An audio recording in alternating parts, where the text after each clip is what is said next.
Amados hermanos, Dios les continúe bendiciendo. Les habla el pastor Roberto Miranda. Les saludo en el nombre de nuestro Señor Jesucristo.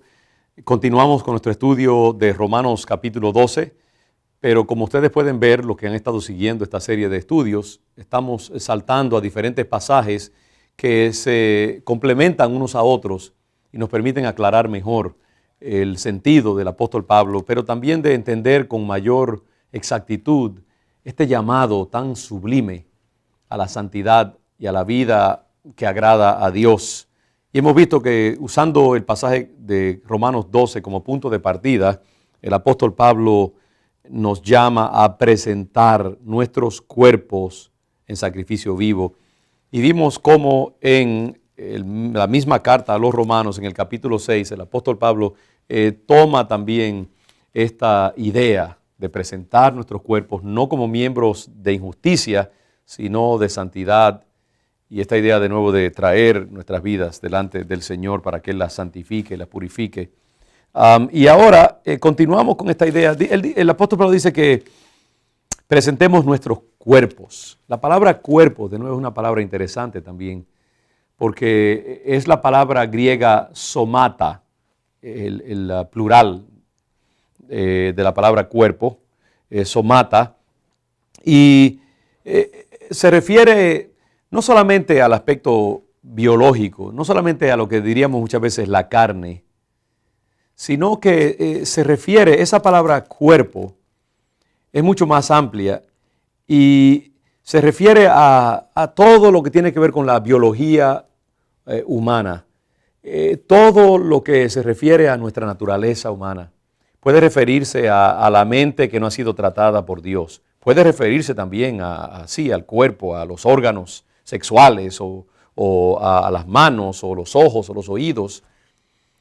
Pero se refiere a todas estas áreas que a veces llamamos el alma. Puede ser la psicología, puede ser la voluntad, los recuerdos, la inteligencia, las emociones.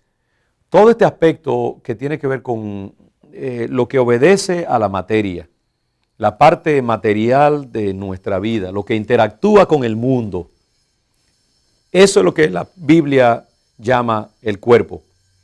A diferencia del espíritu, que es lo que generalmente la Biblia usa, la palabra que usa para referirse a nuestra parte más alta, la parte superior del ser humano, esa naturaleza de Dios que está en nosotros, esas facultades más altas del espíritu, ¿no? Que se conforman a la palabra del Señor. Como dice el apóstol Pablo en otro pasaje donde él habla de que hay dos naturalezas en mí. Hay una parte de mi ser que quiere servir al Señor, que quiere agradarlo.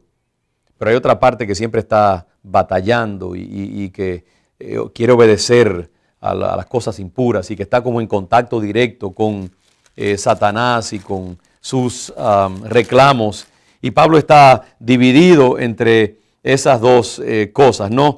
Y él se siente como que está en pugna. Él es un rehén de esas dos naturalezas. Entonces, en Romanos 12, él está diciendo, hey, tomen esa parte carnal de sus vidas, esa parte que está en lucha con los propósitos de Dios, y entréguensela al Señor. Fíjense que no está refiriendo solamente al espíritu, porque mucha gente piensa, bueno, toma tu espíritu y preséntaselo a Dios, alimenta tu espíritu, piensa en las cosas del espíritu, y todo eso es cierto. Pero la verdad es que también nosotros tenemos que traer nuestra carne al Señor. La carne es importante, el cuerpo es importante, la biología es importante, nuestra naturaleza humana es importante, y nosotros tenemos que presentar esa parte de nuestro ser al Señor continuamente. Hay muchos pasajes aquí. El apóstol Pablo, por ejemplo, en el capítulo 6 dice, sabiendo esto, que nuestro viejo hombre fue crucificado juntamente con él para que el cuerpo del pecado sea destruido, a fin de que no sirvamos más al pecado. Ve usted aquí esa idea, ¿no? De que tenemos que matar esa dimensión terrible de nosotros, porque esa es la parte que nos arrastra una y otra vez continuamente a desobedecer las cosas que Dios nos manda. capítulo 7 de Romanos dice también así: así que queriendo yo hacer el bien, hallo esta ley, que el mal está en mí.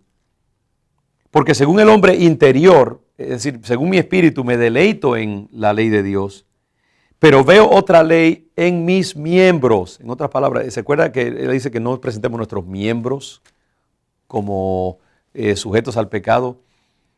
Pero veo otra ley en mis miembros, en mi carne, mi cuerpo, somata, que se rebela contra la ley de mi mente y que me lleva cautivo a la ley del pecado que está en mis miembros.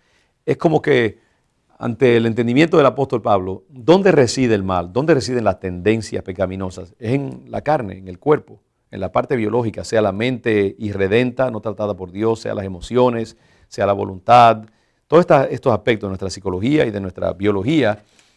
Entonces tenemos que tomar eso y presentárselo al Señor una y otra vez en oración para que Dios vaya tratando con ello continuamente.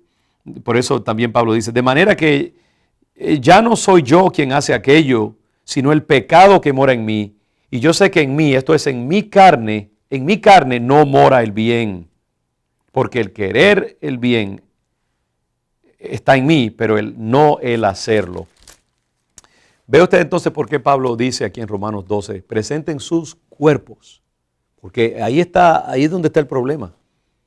Nosotros tenemos que identificar las áreas de nuestra vida que no están tratadas por Dios. Y esas áreas tenemos que presentárselas al Señor continuamente en oración, ayuno, confesión de esas zonas de nuestro ser. En vez de simplemente decir, bueno, eso es algo que está allí, que yo tengo que aprender a convivir con ello. No, tenemos que continuamente traérselo al Señor, presentárselo al Señor y pedirle que trate con ello y lo regenere y lo convierta en un instrumento para la santidad y la justicia de Dios. Les ruego, a la luz de lo que Dios ha hecho por nosotros, que presenten sus cuerpos, su naturaleza humana ante el Señor y veremos un poquito más a fondo ese llamado a la santidad en nuestra próxima meditación. Que el Señor les bendiga y hablamos muy pronto.